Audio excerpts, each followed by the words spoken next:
puisse retrouver une lame dans un pain. Est-ce que la lame fait quoi dans la production de pain? C'est la première question. Oui, tu as envie de répondre? Oui, moi, tout de suite, je me suis dit, ben, le gars qui fait le pain, le boulanger ou le pâtissier, peu importe comment on l'appelle, ils utilisent souvent des lames en Côte d'Ivoire. Quand il y a le pain, tu vois, donc quand c'est là, on trouve, ils prennent des lames et puis ils font les 3 traits là. Et puis il faut rentrer. Sûrement, il a fait le four, a dû le brûler un coup, l'âme est partie, tout est parti avec.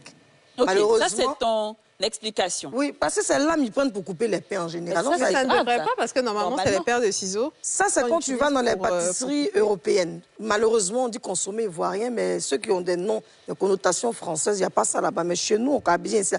Souvent, même là, quand tu étais à Jacques, ils vont prendre gros pain de ma tête, c'est balèze, pain à pouchou là. Souvent, il y a lame aussi dedans. Non, c'est grave ça. Mais ça peut... Alors, donc c'est vrai, vous êtes confirmé que c'est la lame qu'on prend pour faire les traits? Oui, ça dépend vraiment des boulangeries. Et comme on l'a dit, c'est pas surveillé ni contrôlé. Du coup, et au lieu de prendre des ciseaux, quand ils n'ont pas le matériel adéquat, ils prennent des lames. Moi, je pense que le boulanger avait un problème avec sa femme. Et comme il voulait viser l'amant de sa femme, donc il a décidé de mettre la lame. Et il savait que ce pain-là allait partir chez l'amant de sa femme. Donc c'est ça. Moi, c'est mon explication. Dans le processus de fabrication du pain, à un moment donné, il faut passer au four. C'est ça. Mais il y a une étape où il faut pouvoir faire des petites stries sur le pain pour que la chaleur puisse bien pénétrer. Et l'outil utilisé, normalement, il y a des outils qui sont adaptés.